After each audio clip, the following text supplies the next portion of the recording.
Taking a look at some of our Bay Area bridges. Pretty smooth now, but you may have noticed that overall traffic is picking back up.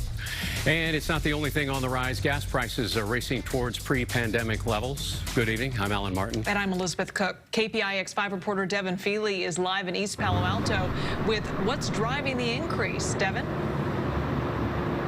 Yeah, during the worst part of the pandemic, the demand for gas really just kind of came screeching to a halt. There was nowhere to go, nothing to do. People were working from home, but it appears that our days of relatively cheap gas are quickly coming to an end.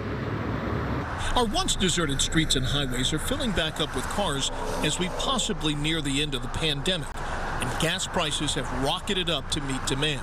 I just don't understand how gas can go up and people ain't got no money. 96-year-old Prentiss Mcknight lives on a fixed budget and pays close attention to the rise and fall of gas prices, one of his biggest expenses. I don't see how people can afford gas going to and for to work in the car.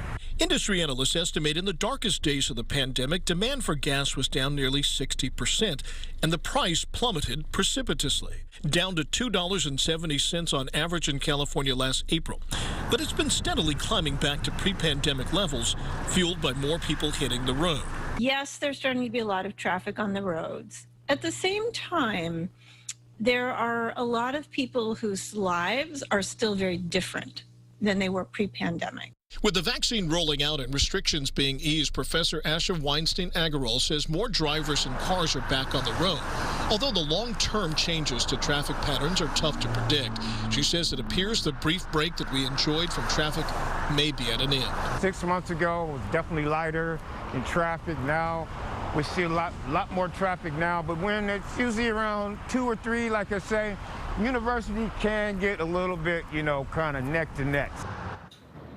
So, Devin, are prices expected to eclipse pre-pandemic levels?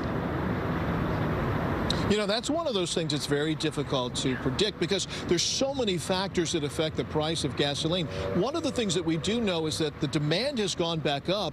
The supply and the production have not matched it. And as those two things kind of equalize, we may see prices stabilize. All right, let's hope so. All right, Devin, thank you.